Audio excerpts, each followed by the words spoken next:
قبلہ شاہ صاحب بیٹھے ہیں، علامہ توقیر الحسن باجوہ صاحب بیٹھے ہیں. یہ فقہ کی کتابوں میں لکھا ہے کہ جب مسجد کی صفائی کی جائے نا تو جو مسجد کا کوڑا ہے نا، ظاہر ہے نکلے گا نا کوڑا کا، ریت ہوگی، مٹی ہوگی، کچھ اور بھی معاملات ہو سکتے ہیں. تو فقہ کی کتابوں میں لکھا ہے کہ جو مسجد سے نکلنے والا کوڑا ہے اس کوڑے کو اس جگہ نہ پھینکا جائے جہاں عام گھروں کا کوڑا آتا ہے، کہ مسجد کے کوڑے کا بھی ادب کرنا ہے کہ یہ اللہ کے گھر کا کوڑا ہے. اس لیے حضرت ادب کیا کرو، ادب کیا کرو، ادب کیا کرو. ادب پہلا کرینہ ہے محبت کے کرینوں میں. اس لیے جب کبھی اللہ جل شانہ کے گھر میں آنے کی توفیق ہو جائے نا تو اپنی آوازیں پست رکھا کرو، یہاں آواز بلند نہیں کرنی ہے.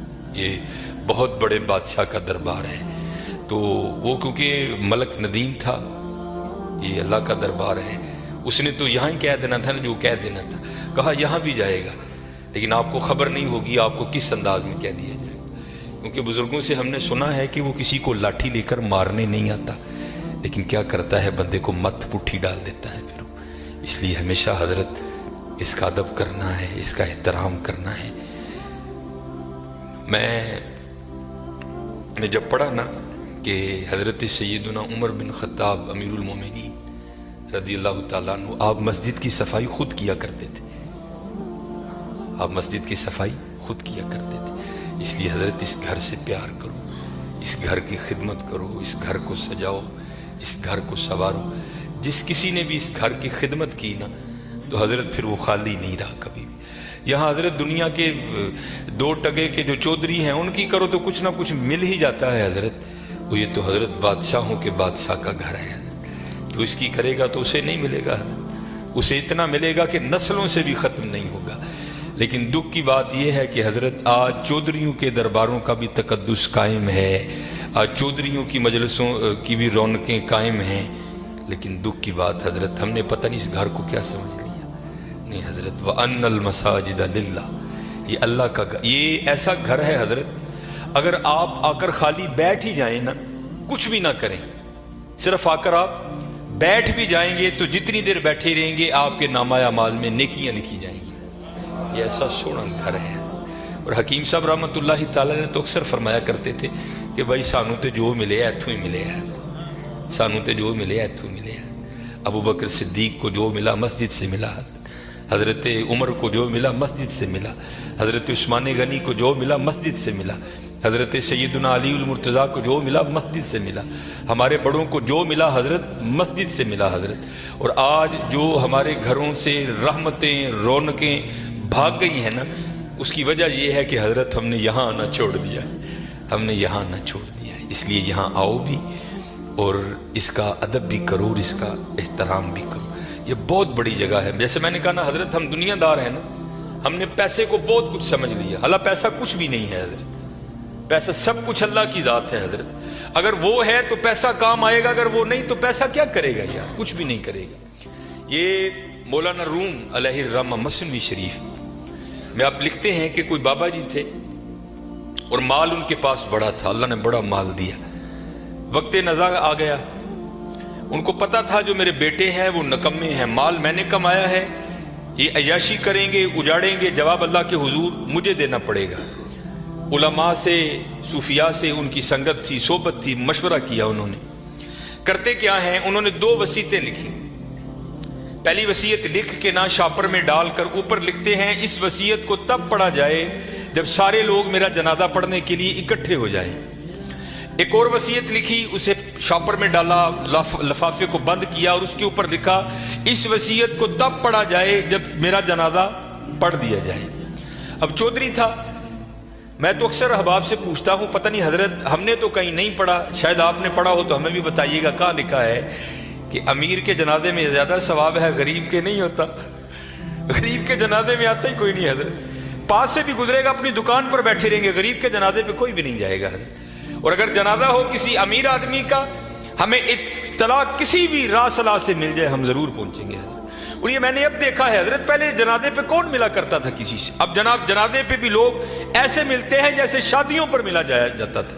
اور اس کا مقصد کیا ہوتا ہے، پاجی دھیان رکھیو میں بھی آیا جی تے جے کل کو میرا مر گیا تو تسی بھی آنا جی.